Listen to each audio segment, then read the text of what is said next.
오늘 우리에게 주시는 하나님의 말씀 에스겔서 7장 1절에서 9절까지의 말씀입니다. 에스겔 7장 1절에서 9절까지 우리 한 목소리로 함께 봉독하겠습니다. 또 여호와의 말씀이 내게 임하여 이르시되 너 인자야 주 여호와께서 이스라엘 땅에 관하여 이같이 말씀하셨느니라.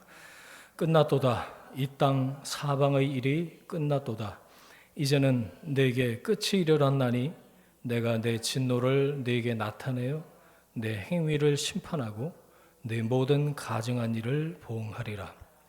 내가 너를 불쌍히 여기지 아니하며 긍휼히 여기지도 아니하고 내 행위대로 너를 벌하여 내 가증한 일이 너희 중에 나타나게 하리니 내가 여호와인 줄을 너희가 알리라. 주 여호와께서 이같이 이르시되 재앙이로다. 비상한 재앙이로다. 볼지어다. 그것이 왔도다. 끝이 왔도다. 끝이 왔도다. 끝이 너에게 왔도다. 볼지어다. 그것이 왔도다. 이 땅 주민아 정한 재앙이 내게 임하도다. 때가 이르렀고 날이 가까웠으니 요란한 날이요 산에서 즐거이 부르는 날이 아니로다. 이제 내가 속히 분을 내게 쏟고 내 진노를 내게 이루어서 내 행위대로 너를 심판하여 내 모든 가증한 일을 내게 보응하되 내가 너를 불쌍히 여기지 아니하며 긍휼히 여기지도 아니하고 내 행위대로 너를 벌하여 너의 가증한 일이 너희 중에 나타나게 하리니 나 여호와가 때리는 이임을 네가 알리라. 아멘. 내가 만든 신이라는 제목으로 말씀의 은혜 함께 나누겠습니다. 숙제 좀 보셨어요? 7장에 반복되는 표현이면서 주제가 여기 있구나 이걸 나타내는 단어가 있습니다. 찾으셨어요 혹시? 끝이에요. 끝. The end. 끝났도다. 끝이 왔다. 끝이죠. 이스라엘 백성 이렇게 하나님이 에스겔을 통해서 이제 말씀하시고 보시는데 하나님의 심판이 이제 막바지에 이르렀고 너희들이 이제 더 이상 말미를 주지 않겠다. 하나님의 끝이라고 선언하고 계신 거예요. 이 앞에 계속 나오잖아요. 이스라엘 백성을 어떤 백성이라고 표현하고 있죠? 패역한 백성. 이제 망조가 들어서 어떻게 돌이킬 수가 없겠다. 그래서 바벨론을 통해서 심판을 하시는 거죠. 멸망이 임박했다. 끝났다. 끝이 왔다. 이제 끝이야. 라고 에스겔이 선포를 하고 있는 거예요. 우리가 이것을 통해서 나도 끝났나? 이렇게 적용할 게 아니라 하나님이 왜 이렇게 에스겔을 통해서 말씀하시고 또 이 말씀 안에 들어있는 왜 끝나게 됐는지 이 이스라엘의 이 죄악의 그 본질이 뭔지 우리가 그것을 좀 이해하고 또 우리 자신에게 적용할 때 이 말씀의 이면에 이 내면에 숨어 있는 아버지 하나님의 뜻 그것을 우리가 깨닫기를 원합니다. 이거예요. 심판의 목적이 뭘까? 왜 맞을까요? 사랑해서 때리신 거예요. 어렸을 때 좀 아무한테나 맞으면 안 되지. 부모님한테 요즘은 또 뭐 문화권에 따라서 다르긴 하지만 체벌 같은 걸 아예 금지하고 뭐 저 어렸을 때만 해도 많이 맞고 컸어요. 근데 그게 무슨 앙심이 생겨서 복수하리라 뭐 이렇게 큰 애들은 뭐 극히 드문 것 같고 나를 포기하지 못해서 그래서 때리시는 거지 그런 생각이 드는 거예요. 회초리 맞을 때 막 이를 바닥바닥 갈고 내가 복수해 보리라 이런 마음으로 맞지는 않거든요. 하나님이 이스라엘 백성을 심판하시는 이유가 뭔가? 당신의 백성이라 그러고 자기 자녀라고 그렇게 말씀하셔놓고 이제 와서 너 끝이야. 그러면서 바벨론이라는 몽둥이를 갖다가 하나님이 때리시는 거예요. 이스라엘을. 왜 자기 자녀를 이렇게 곤란하게 시련을 주시고 고통을 주시고 심판을 하시는 걸까? 왜 끝났다고 아예 선언하시는 걸까? 단순히 에휴 꼴도 보기 싫다 이제 망해버려라 이게 아니라 그 죄악에서 돌이켜서 아버지 하나님께로 다시 돌아오기를. 그래서 여러분 이 두 글자, 두 단어를 기억하세요. 심판의 목적은 회복과 자유예요. 온전한 회복을 주시기 위해서 심판을 하시는 거예요. 자유케 하시려고. 지금 바벨론의 포로로 다 몸종으로 노예로 다 잡혀가 있는 상황이잖아요. 거기서부터 자유케 하시려고, 진정한 자유민이 되게 하시려고, 그 하나님의 의도, 하나님의 뜻, 아버지의 마음이 이 본문의 이면에 지금 담겨져 있다라는 거예요. 여러분 이 하나님의 마음을 에스겔서를 계속 묵상하면서 여러분 깊이 깨닫게 되시기를 축원합니다. 심판의 스토리 안에 회복의 메시지가 들어있다. 이걸 귀로 올릴 수 있어야 돼요. 앞만 봐도 뭐야 맨날 처음 아는 얘기네. 뭘 잘못했길래 이렇게 막고 앉았어? 이게 아니라 심판의 스토리 안에는 회복의 메시지가 담겨 있다. 그걸 이렇게 우물에서 두레박으로 길어 올리듯이 회복의 메시지를 길어 올리는 게 필요하다라는 거예요. 자, 2절 3절 한번 보세요. 거기 그리고 6절에도 이 끝이라는 표현이 3번 연달아 반복되면서 이 선포를 에스겔을 통해서 이스라엘이 들을 때 어떤 느낌이었을까요? 한번 상상을 해보세요. 끝이야! 너 끝났어. 끝이 바로 왔어. 네 코앞에 끝이 왔다고. 네. 뭐라고 불렀죠? 너 인자야. 이게 카인들리하게 인자하게 이게 아니죠. 지난주에 말씀 나눴는데 기억나세요? 흙의 아들 벤 아담, 티끌의 아들. 우리가 내가 본래 얼마나 연약한지 하나님이 아신다는 거예요. 너 인자야. 너 약한 자야. 우리가 다 흙으로 지음받았습니다. 뭐 대단한 것 같지만 흙에서 말미암았을 뿐이에요. 하나님의 바람 한번 부시면 다 다시 흙으로 돌아가요. 너 인자야. 흙의 아들이여. 너 흙의 딸, 티끌의 딸이여. 너 약한 자야. 하나님이 나를 만드실 때 처음 그 모습, 그걸 기억하고 계세요. 하나님 앞에서 아무것도 아닌 연약한 존재라는 거, 하나님이 그거를 하나님 앞에서 인정하길 원하세요. 창조의 원형이 회복되길 원하신다고요. 내가 창조주가 아니라 그분이 여호와인 것을, 그분이 창조주인 것을 알게 하리라. 여러분 깨닫게 되기를. 4절과 9절 끝에 보세요. 내가 여호와인 것을 알리라. 네가 창조주가 아니야. 약한 자야. 너는 약한 자야. 너는 티끌에 불과해. 너는 창조주가 아니야. 너는 하나님이 아니야. 네가 할 수 있다고 너의 삶의 보좌에 올라가 앉아 있는 그 순간부터 하나님을 하나님 되심을 깨닫지 못하는 거죠. 내가 하나님이니까. 내가 창조주가 돼버리니까. 오늘 설교 제목이에요. 내가 만든 신. 내가 그 보좌 위에 떡하니 올라가 앉아 있는 거죠. 여러분, 그래서는 우리의 아이덴티티, 정체성이 유지가 될 수 없습니다. 하나님 없이 우리가 살 수 있어요? 은혜 없이 살 수 있나요? 창조주와의 정상적인 이 관계, 그게 없이는 우리는 정체성을 유지할 수가 없어요. 왜? 틈만 나면 스스로 하나님이 되려고 그러니까. 여러분, 우리들에게 하나님은 그래서 시련을 주시는 거예요. 고통을 주시는 까닭이 거기 있어요. 내가 자꾸만 하나님 자리에 기어 올라가려고 그러니까. 내가 하나님이 되려고, 내가 창조주야 라고 스스로 프라이드를 갖는 순간 여러분 고통이 찾아온다는 걸 기억하세요. 고난과 역경. 왜 예수 믿는 나한테 이 난관, 삶의 고비가 계속 구비마다 있을까? 그걸 하나님이 허락하신다는 것을 여러분 기억하세요. 이걸 깨닫기를 원하시는 거죠. 하나님께서. 여러분, 하나님께서 시련을 허락하시는 목적이 뭐라고요? 망하게 하려는 게 아니라 죄악으로 우리가 다 일그러졌어요. 캔 뭐 이렇게 콜라 사이다 마시고 나서 이렇게 우그러뜨린 것처럼 일그러진 모습, 그걸 다시 하나님께서 펴시는 거죠.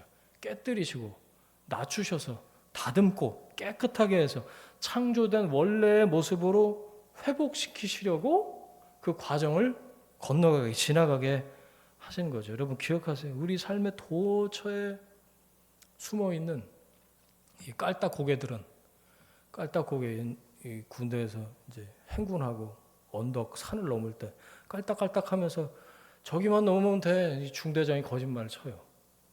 가면은 딱 뒤돌아서면 또 그만큼 고개가 또 있어요. 깔딱고개라고요. 숨 넘어가게. 인생에 그런 고개들이 얼마나 많습니까?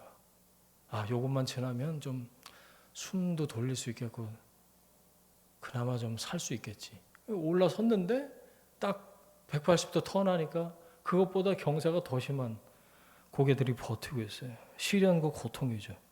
하나님이 원래 나의 모습, 하나님이 원래 나를 창조하신 그 모습으로 회복시키시는 과정이다. 오늘 본문에 의하면 그래요. 자, 예레미야 18장 6절을 제가 읽어드릴게요. 여호와께서 말씀하시되 진흙이 토기장이 손에 있음 같이 토기장이의 손에 진흙이 있음 같이 너희 이스라엘 족속아 너희가 내 손에 있느니라.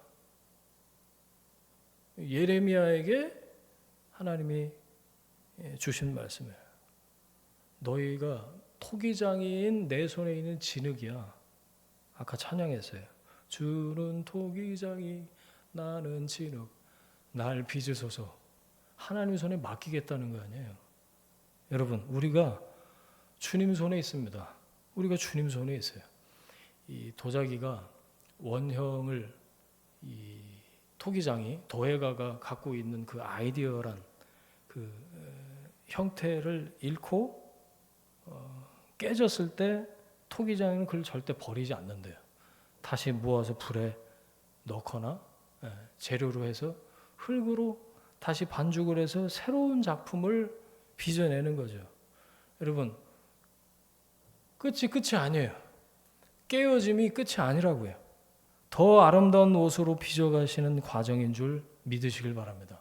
토기장의 하나님이 나를 다시 빚어가시고 나를 다듬어 가시기 위해서 새롭게 빚어가시는 과정이구나라고 받아들여야 된다 이거죠. 여러분 저와 여러분은 토기장이신 주님의 손에 있는 진흙이다.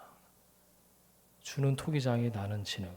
요즘 내가 겪고 있는 이 난관, 역경은 가장 나다운 모습으로 빚어가고 계신 과정인 줄 믿습니다. 어렵죠. 깔딱고개는 숨도 쉬기가 힘들어요. 정 힘들면 잠깐 앉아서 여러분 믿고 맡기고 잠깐 앉았다가 거기서는 내가 지금 할 수 있는 일을 하면 돼요.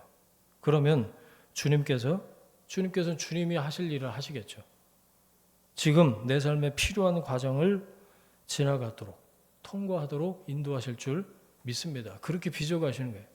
토기장이 되신 하나님의 손에 믿고 맡기는 거. 우리는 그거 하면 돼요. 그럼 주님께서 원하시는 모습으로 나를 빚어가실 줄 믿습니다. 하나님은 이스라엘의 교만을 깨뜨리기 위해서 바벨론을 몽둥이로 사용하시는데 오늘 본문 그 뒤에 보시면 10절 보세요. 10절에 몽둥이가 꽃이 핀데요. 교만이 싹이 났다. 바벨론의 왕 이름이 뭐죠? 느부갓네살. 다니엘서에 보면 이 느부갓네살이 1, 2, 3가 나오는데 누가 나를 구할 신이 있냐? 거의 자기가 신이 됐어요. 느부갓네살이. 이 호언장담, 교만이 극에 달해 있는데 이 다니엘서를 보면 하나님이 그 교만을 확 꺾으셔갖고 얘가 정신을 잃어요. 그래서 짐승처럼 풀을 뜯어먹어. 다니엘서에 나오는 바벨론의 왕이 짐승처럼 풀을 뜯어먹어. 그런 말도 안 되는 형상을 하나님의 형상을 잃은 존재가 되게 만드셨다는 거예요. 왜? 교만해서. 여러분 교만은 심판을 피할 수가 없어요. 하나님이 가장 싫어하시는 게 교만이잖아요.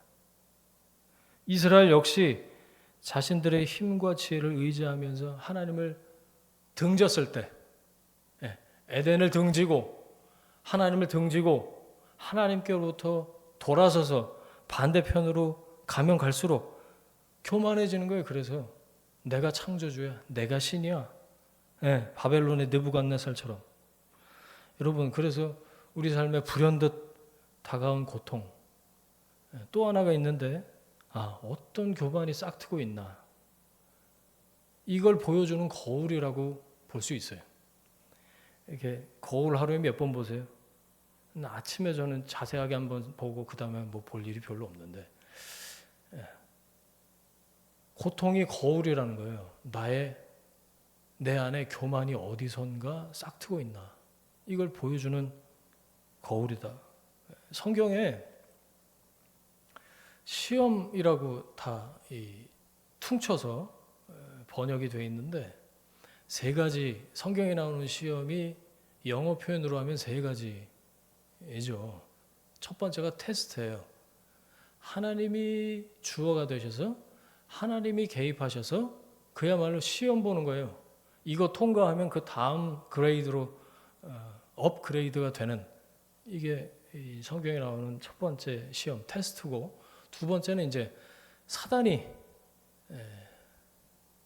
주는 유혹, temptation이죠. 이것도 T자네요. 그리고 또 하나가 하나님도 아니고 사단도 아니고 상황, 환경이 그렇게 되는 거예요. 내가 게을러서, 아니면 잘못된 선택에 의해서, 판단에 의해서. 그게 트라이얼이에요. 시련, 고난. 그러니까 이 에스겔서에 지금 나오는 이스라엘이 당하는 고난, 고통, 이 심판은 첫 번째 하나님의 테스트와 세 번째 이 상황과 환경에 바벨론에 의한 이 트라이얼, 시련, 고난일 수 있다. 이게 플러스된 것일 수 있다라는 거죠. 하나님이 디자인하시는 테스트도 있고요.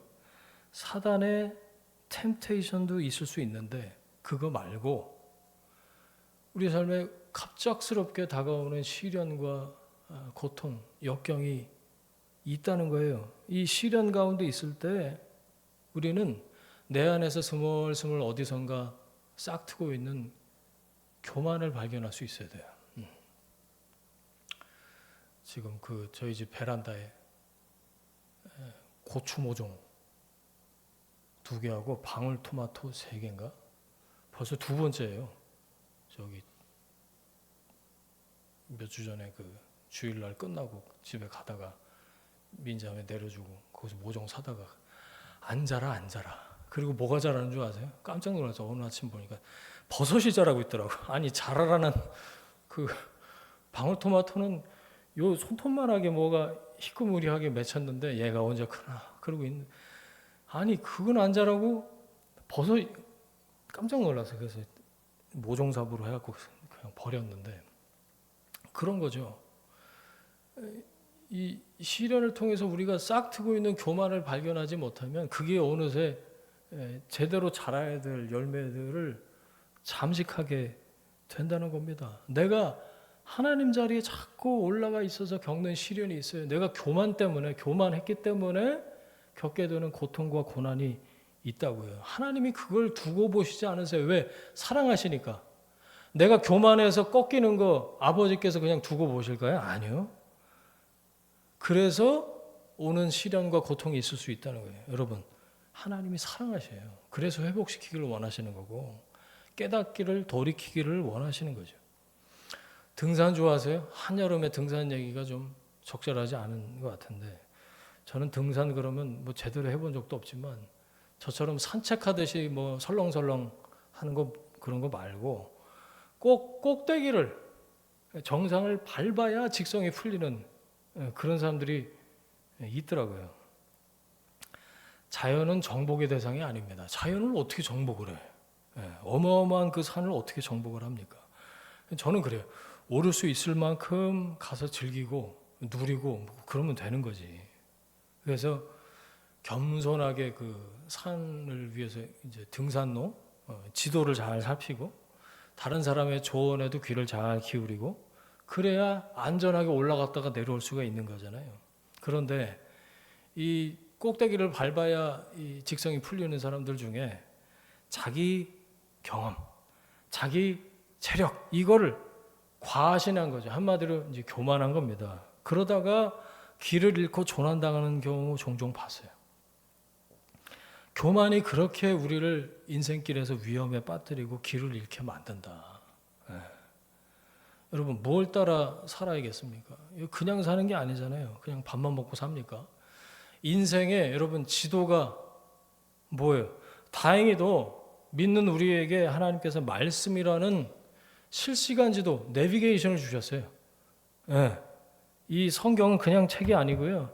하나님의 그 위성, 인공위성, GPS와 실시간으로 연결되어 있는 살아있는 메시지, 리빙 메시지. GPS, 이 내비게이션이 제대로 작동하려면 실시간으로 잘 연동이 되어 있어야 되고 실시간으로 계속해서 업데이트가 돼야 그래야 어디 사고 났으니까 돌아가래 이렇게 되는 거지. 예. 이거 뭐 현대차를 폄하하는 건 아니지만 제가 차 타면 휴대전화에 있는 내비게이션을 주로 봐요. 카카오맵, 뭐 T맵 이런 거. 이 현대차에 있는 이 내비게이션은 제대로 새로 뚫린 길을 알려주지도 못하고 막 업데이트가 안 돼서. 여러분, 여러분의 시선과 태도를 이 말씀에 둬야 될 이유예요. 말씀의 인도하심을 따라갈 때 조난당하지 않아요. 헤매지 않는다고요. 잠언에 뭐라고 그랬죠? 교만은 패망의 선봉, 거만한 마음은 넘어짐의 앞잡이라고 그랬어요. 그러니까 뭐 교만하면 같이 이렇게 걷다가도 제일 먼저 넘어지는 사람이 교만한 사람이다. 여러분 겸손하게 이 말씀과 기도 안에서 거룩한 방향을 따르시기를 축원합니다. 그래야 내 삶의 올바른 방향으로 내 삶을 조정하고 갈 수가 있다는 거죠. 14절 이후가 오늘 주일 우리가 묵상하는 본문인데 그 뒤에 한번 보세요. 지금 한 절 한 절 볼 시간은 없고 왜 그래서 심판이 임했는지 끝이다 그랬는데 심판이 왜 임했는지를 세 가지로 제가 정리해서 말씀을 드릴게요. 그러니까 이를테면 이거예요. 우상 숭배해서 그런데 하나님 자리를 대신했던 것들 그게 세 가지로 나오고 있어요. 첫 번째 우상 숭배가 뭐였냐? 사람을 의지하는 거였다. 14절 보세요. 사람을 의지하는 게 거기 나와요. 아무리 나팔을 불고 전쟁을 준비해도 결국 나갈 사람이 없어요. 뭐죠? 사람을 그동안 의존했다는 거예요. 싸우려면 사람, 군사력이 있어야 되는데 이스라엘이 그렇게도 의지하던 군대, 체리엇, 전차, 파워, 힘 그걸 하나님이 쳐버리시니까 아무 소용없게 된 거예요. 이스라엘의 역사, 애굽이나 바벨론을 의지해서 이 힘의 균형을 어떻게 잘 밸런스를 유지해서 한번 살아볼까? 그 생각을 했어요. 그러면서 자기 힘을 의지했다니까요. 결국 분열과 내전을 반복합니다. 팔레스타인에 들어가서도 그 블레셋과 어떻게 하면 이게 싸우기도 하고 뭐 화친 조약도 맺고 이러면서 살아볼까 생각했지만 그 과정 중에서 결국 정작 하나님은 안 찾아. 하나님은 의지하지 않아. 자기 힘을 의지해. 자기 지혜를 의지해. 하나님을 찾는 사람이 거의 없었어요. 거의라고 제가 표현한 거는 이스라엘의 에스겔 한 사람. 이사야서 2장 22절에 이런 말씀이 있어요. 너희는 인생을 의지하지 말라. 그의 호흡은 코에 있나니 셈할 가치가 어딨냐. 하나님이 코에 호흡을 불어넣어 주셨잖아요. 하나님이 그 호흡을 딱 붙잡으시면 끝나는 거예요. 그게 인생인데 그게 뭐라고 우리가 인생을 의지하냐 이거예요. 암송하셨죠? 시편 146편 3, 4절 귀인들을 의지하지 말며 도울 힘이 없는 인생도 의지하지 말지니 그의 호흡이 끊어지면 흙으로 돌아가서 그날에 그의 생각이 소멸하리로다. 아멘. 우리는 금세 사라질 존재. 여러분 그 사람을 너무 의지해서는 안 돼요. 여러분 주님만이 영원히 의지할 분이신 줄 믿습니다. 거대한 배가요. 큰 유람선 같은 게 출항할 준비를 딱 마쳤는데 선장들이 맨날 선원들하고 뭐 승객들하고 노가리만 까고 있고 막 항해도를 보질 않아. 그러면 목적지에 뭐 도달하기는커녕 표류하거나 난파될 겁니다. 인생이 그렇다는 거예요. 사람의 능력과 지혜가 한계가 있기 때문에 영원하신 하나님의 지혜를 의존해야 되는데 이게 자존심 상하는 거지. 내가 의존자야? 예, 맞습니다. 하나님이 우리를 의존자로 만드셨어요. 우린 자존자가 아니에요. 하나님은 홀로 자존자시고 우리는 철저하게 하나님을 의존해야 될 존재예요. 여러분, 주님께 피하는 것이 사람을, 고관들을 신뢰하는 것보다 낫다. 주님 그렇게 말씀하셔요. 우상숭배 본질 두 번째 19절 말씀에 나와요. 19절 그들이 그 은을 거리에 던지며 금을 오물같이 여기리니 요즘같이 금값이 우리나라에서 클 때 올랐을 때 금을 오물같이 버렸대. 왜? 도망가야 되니까. 이는 여호와의 진노의 날에 은과 금이 능히 그들을 건지지 못함이라. 돈을 의지했던 거예요. 그 전까지. 이 바벨론에 침공해 왔는데 은과 금이 뭐가 필요해요? 돈이 아무짝에 필요가 없어요. 쓸모가 없는 휴지 조각이 된 거예요. 오히려 도망하는데 무게만 늘어 방해만 될 뿐이었죠. 여러분, 돈은 결코 우리를 지켜주지 못해요. 편리해질 수는 있겠지. 예, 그러나 성경에 보면 적절한 필요를 넘어선 돈, 재물, 이건 하나님께 집중하지 못하게 만든다 그랬어요. 영적인 각성이 안 되는 거예요. 왜? 돈이 많아서. 이해가 잘 안 되시죠? 돈이 많아 본 적이 없으시니까. 저도 그런데. 온통 그냥 돈에 신경 쓰느라고 깨어 있을 수가 없어요. 왜? 거기에 깨어 있어야 돼. 이 어떻게 많아진 돈 도로 줄어들거나 적게 되면 어떡하나. 이 주님 앞에 각성, 경계하고 깨어 있을 수가 없다는 거예요. 여러분, 돈이 과하면요, 육신의 편안함만 추구하게 되고 그거를 어떻게 불려서 또 굴려볼까 이 생각을 하느라고 하나님께서 말씀하신 사명에 집중하기보다는 그 어리석음에 우리가 빠질 수 있다는 거, 이걸 경계해야 되는 줄 믿습니다. 아멘 안 하실 줄 알았어요. 아이고 목사님 그래도 있어 봤으면 좋겠습니다. 받으셨어요? 소비 쿠폰? 저는 좀 써봤는데 주여 매달 소비 쿠폰이 있으면 좋겠습니다. 자, 그런 분들을 위해서 제가 말씀을 준비했어요. 잠언 30장 펴보세요. 다 같이 이 말씀 펴고 이 말씀에 아멘 해야 돼. 잠언 30장 7절부터 9절을 함께 보겠습니다. 잠언 30장 7절부터 9절 같이 한번 읽어요. 내가 두 가지 일을 주께 구하여 싸우니 내가 죽기 전에 내게 거절하지 마시옵소서. 곧 헛된 것과 거짓말을 내게서 멀리 하옵시며 나를 가난하게도 마옵시고 부하게도 마옵소서. 오직 필요한 양식으로 나를 먹이시옵소서. 혹 내가 배불러서 하나님을 모른다 여호와가 누구냐 할까 하오며 혹 내가 가난하여 도둑질하고 내 하나님의 이름을 욕되게 할까 두려워함이니이다. 아멘이 되세요? 여러분, 이런 기도 가능하시겠어요? 두 가지에 정확하게 가난하게도 마시고 하나님 부하게도 마십시오. 대단하죠. 여러분, 돈이 아니라 하나님을 의지하고 신뢰하고 따르는 여러분이 되시길 축원합니다.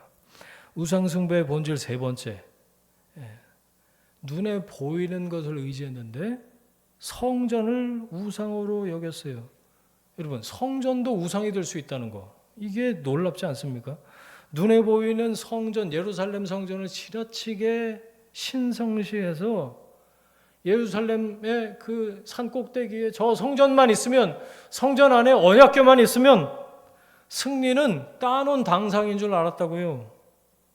그 뭐냐면 내가 원하는 형상을 만들어 놓고 그 앞에 절하는 종교예요. 그게 금송아지를 숭배했던 그 선배 조상들과 다를 바가 없어요. 그래서 하나님께서 다 어떻게 하셨죠? 무너뜨리시고 다 가루로 만들어 버리신 거죠. 왜? 그것을 의지하고 바라보니까 하루아침에 그게 잿더미가 된 겁니다. 왜요? 그거 쳐다보지 말라는 거예요. 나를 바라보고 나를 따르라. 하나님이 그렇게 말씀하신 거예요. 눈에 보이는 거 그렇게 의존하고 의지하고 그것에 천착하고 그러고 있지 말고 아무든지 나를 따라오려거든 자기를 부인하고 날마다 제 십자가를 지고 나를 따를 것이니라. 여러분, 건물보다 공동체예요. 형상보다 눈에 보이는 그 무엇보다 예배인 줄 믿습니다. 예배는 형식이 아니고 주님과의 만남이죠. 십자가 단순한 상징물이 아니라 나더러 너 나를 따르라 고 관계를 말씀하시는 하나님의 부르심이에요. 제가 질문 한번 드려볼게요. 생각 한번 해보세요. 여러분, 이것만 있으면 내가 살 수 있겠다. 그런 거 있으세요? 이런 조건만 충족이 되면 참 마음 편하게 살겠다. 이런 거 있으시냐고요. 이게 뭡니까? 대답하지 마시고 속으로 떠올려 보세요. 이것만 있으면, 이런 조건만 충족이 되면 진짜 마음 편하게 안정감을 누리면서 살겠다. 그런 거 있으세요? 저는 매달 소비 쿠폰. 여러분, 진짜 안정감은요, 흔들리지 않는 반석이신 하나님께 있는 줄 믿습니다. 보이는 건 잠깐이라고 그랬어요. 보이지 않는 것이 영원하다고 그랬어요. 하나님이 콧바람 한번 부시면 속수무책으로 다 넘어가요. 날아가 버린다고요. 유한한 것들에 마음을 두는 거 얼마나 허탈한지 당해보셔야 아시겠습니까? 당해보지 않아도 알잖아요. 결국 이 세 가지, 사람, 돈, 성전, 이런 눈에 보이는 것들만 의지하다가 망한 이스라엘의 문제, 심판받은 까닭이 뭐예요? 자기 자신을 신격화한 거예요. 내가 만든 신. 오늘 설교 제목이 팀 켈러 목사님의 책 제목이에요. 자기. 이것에서부터 기인하는 육신의 욕구. 이게 하나님보다 앞서서 우상이 된 거지. 그걸 갖다가 주워 섬기고 있는 거, 평생 그 욕심 채우려고 욕구 따라다니면서 하나님보다 그것을 따르게 된 거죠. 구약에 그것을 25년 만에 극복해낸, 그래서 하나님의 인정을 받은 믿음의 조상 누구예요? 아브라함. 25년 기다려서 100세 아들을 낳았어요. 세상에. 이런 기도 제목이 있으세요, 여러분? 25년 묵은 뭐냐? 저는 그런 생각했어요. 아브라함에게 이상은 우상이었겠구나. 우상이 되게 충분합니다. 25년 기도하고 금식하고 바라보고 눈물 흘려서 참고 엉뚱한 짓도 했지만 25년 기다려서 100세에 낳은 아들, 저는 영어 표현 중에 apple on my eyes, 내 눈의 사과, 포기할 수 없는 너무 귀중하고 소중하고 사랑스럽다, 그런 표현인데, 이 이삭이 아브라함에게 그랬을 거다. 대신 죽어도 아깝지 않겠다, 이 새끼를 위해서는. 그래서 여러분, 스멀스멀 휘어오르는 거예요. 하나님 대신 우상이 되는 거라고요. 그렇게 여차저차 그 지난한 과정을 거치면서 모리아 산에 이르렀을 때 아브라함이 이삭을 하나님께 드리죠. 정작 죽이진 않고 죽이진 못했지만 하나님이 그때 뭐라고 하셨는지 기억나세요? 아브라함한테 내가 이제야, 그 표현을 기억하셔야 돼요. 내가 이제야 나를 경외하는 줄. 네가 비로소 이제야 마침내 나를 경외하는구나. 여러분, 하나님 경외하는 건 내 눈에 하나님만 보이는 거예요. 내 시야를 다른 게 아니고 하나님이 가득 채우셔서 내 앞에 하나님만 계시는 거예요. 그게 경외예요. 그 어떤 것도 하나님과 나 사이를 가로막고 서서 내 시선을 가로챌 수가 없어요. 하나님을 향한 나의 시선을 나눌 존재는 그 누구도 그 어느 것도 없는 줄 믿습니다. 이 경외예요. 여러분, 내 눈앞에 있는 뭐예요? 이삭. 25년 된 그거. 평생을 바쳐서 원하고 바라던 그거. 그래서 그 앞에 절하던 바로 그걸 제단에 올려놓는 겁니다. 저는 그게 예배라고 생각해요. 그게 경배예요. 그게 주님께서 받으시는 예배다. 그때 주님이 말씀하시는 거예요. 너하고 나 사이에 내 눈앞에 이삭이 아니고 네가 있구나. 이제야 내가 나를 경외하는구나. 그때 우상 숭배가 끝이 나는 거예요. 예배가 회복되는 거예요. 예배할 때 하나님이 주어가 되시고 성령께서 드라이브에 가시기 시작하신다. 이 모더니즘 19, 20세기를 지나서 포스트 모더니즘 21세기를 뭐 그렇게 표현하던데, 포스트 모던이 저는 숨겨둔 간판이 있다고 생각해요. 뭐냐면 네가 신이다 이거예요. 영어 자판으로 신을 치면 TLS라고 제 아들이 얘기해 주더라고요. 네가 곧 신이야. 이게 포스트 모던이 숨겨둔 화두. 너의 선택은 언제나 옳아. 그런 책 제목도 있더만. 네가 곧 세상의 중심이야. 너의 욕구가 제일 중요해. 너의 의도가 가장 중요해. 여러분 뭐냐? 100세가 아니고 200세 죽을 때까지 이삭 하나만 바라보고 살게 만드는 거예요. 세상이 그렇다고요. 이삭만 바라봐? 에? 여러분 하나님을 경외하는 그 자리 여러분 회복하실 수 있으시겠습니까? 내가 보좌에서 내려와야 돼요. 내가 주인 삼은 모든 것 내려놓을 때 내가 만든 신들을 그 신들을 힘을 잃고 그 신들이 힘을 잃고 우상 숭배가 끝날 때 예배가 바로 그 자리에서 회복되는 줄 믿습니다. 창세기에 아담과 하와가 선악과 먹으면 너 하나님처럼 된다. 이 뱀의 꿰매 넘어갔듯이 인간은 끊임없이 하나님이 되려는 탐심의 본능이 있어요. 골로새서 3장 5절 탐심은 곧 우상 숭배니라. 네 앞에 있는 선악과 그 앞에서 우리는 하나님이 그어놓으신 선을 기억해야 돼요. 하나님 명확하게 선을 그어놓으셨어요. 선과 악을 우리가 결정할 수 없어요. 나는 유한한 인간이고 피조물이에요. 내게는 하나님을 의지하는 것밖에 없어요. 이 겸손한 마음을 늘 견제해야 되고 그게 주님께서 받으시는 온전한 예배인 줄 믿습니다. 말씀을 정리하겠습니다. 패역한 이스라엘, 왜 패역했다고 하나님이 평가하셨나? 보이는 것을 의존해서 사람 의존하고 돈 의지하고 심지어 성전을 신으로 헛된 우상으로 예배했다는 거예요. 그 예배 아니죠. 그래서 선지자 에스겔을 통해서 경고하시고 바벨론을 통해서 가시적인 시련이 이어졌음에도 불구하고 끝내 돌이키지 않았어요. 그래서 심판이 임했어요. 끝났다. 여러분 결국에 내면 깊숙이 자리한 이 자아, 내 중심의 만족, 이 욕심이 본질적인 문제였다라는 거예요. 이건 단순히 이스라엘 문제가 아니고 오늘날 살아가는 우리 모두에게도 문제라는 거예요. 신격화된 자아. 얼마나 다양한 모습으로 우리는 내 삶의 보좌에 올라가 앉아 있으려고 하는지 몰라요. 생각해 보세요.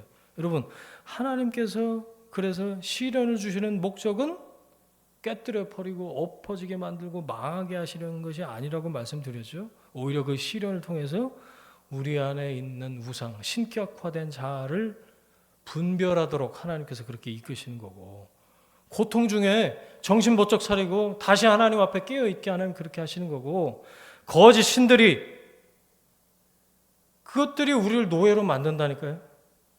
우리 영혼이 피폐해져요. 여러분 그 우상을 거부하고 내가 만든 신을 내려놓게 하시려고 하나님 그 과정을 거치게 하신다. 왜? 마침내 그래서 하나님께로 돌이키도록 회복하시도록 하나님께서 그렇게 만드시는 거죠. 기억하십시오. 아브라함이 이삭을 바쳤던 그 모리아산의 그 사건처럼, 모리아산의 그 예배처럼 내 앞에 하나님만 두는 훈련, 온전한 하나님 경외, 이게 우상에서 벗어날 수 있는 유일한 방법이에요. 내 안에 깊이 담겨져 있는 그 갈망과 소망이 엉뚱한 거, 허탄한 게 아니라 오직 하나님께 뿌리를 내릴 때 우리가 하나님께서 원하시는 회복과 자유가 있을 수 있고 우리가 그토록 원하는 자유와 평안을 누릴 수 있게 되는 줄 믿습니다. 십자가 앞에서 내 자아가 깨어지는 거, 그래서 오직 하나님만을 내 앞에 모시는 거, 여러분 이게 진정한 회복의 시작인 줄 믿습니다. 그래서 이렇게 기도하는 거예요. 주여, 주여, 우리들 긍휼히 여기셔서 주님만 경외하는, 주님이 받으시는 예배자가 되게 하옵소서. 내가 만들어서 주어 섬기던 그 신들을 주 앞에 내려놓고 하나님만 경외하게 하옵소서. 이렇게 기도하고 예배하고 회복되는 여러분 모두가 되시기를 주님의 이름으로 축원드립니다. 아멘. 함께 기도하겠습니다. 우리 내가 만든 신이라는 제목으로 말씀을 들었는데 이 시간 나에게 주신 말씀 붙잡고 함께 결단하면서 기도합니다. 하나님 아버지 감사합니다. 우리 각 사람에게 하나님 말씀해 주시고 우리 공동체 가운데 하나님 말씀해 주시니 감사합니다. 이스라엘 백성이 끝까지 내려놓지 못하고 내려오지 못했던 하나님 그 자기 삶의 보좌, 보이던 것들을 의존하던 그것들을 통해서 하나님 바벨론을 몽둥이로 삼아서 하나님 시련과 고통과 역경을 주시는 이 말씀의 이면에 아버지 하나님께서 갖고 계신 그 뜻을 우리가 함께 묵상하고 나눌 수 있도록 인도하시니 감사합니다. 주신 메시지 하나님 그 말씀을 기억합니다. 내가 만든 신을 내려놓고 내 중심의 만족과 그 욕심에 깊숙이 자리한 자아를 하나님 앞에 마땅히 깨어지고 하나님 다시 우리를 빚으시고 만들어 가시는 그 과정으로서 받아들이고 하나님 그 과정을 통해서 온전히 주님께로 돌이키고 아버지만을 예배하며 회복되길 원하는 하나님의 사람들 한 사람 한 사람 가운데 거룩한 영으로 성령으로 축복하시고 인도하시고 역사하여 주옵소서. 주님께도 주옵소서.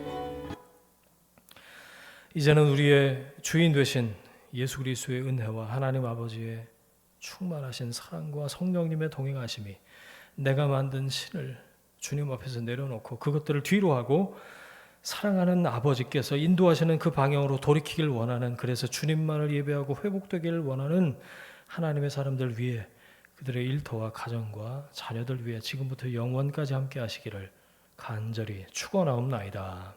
아멘.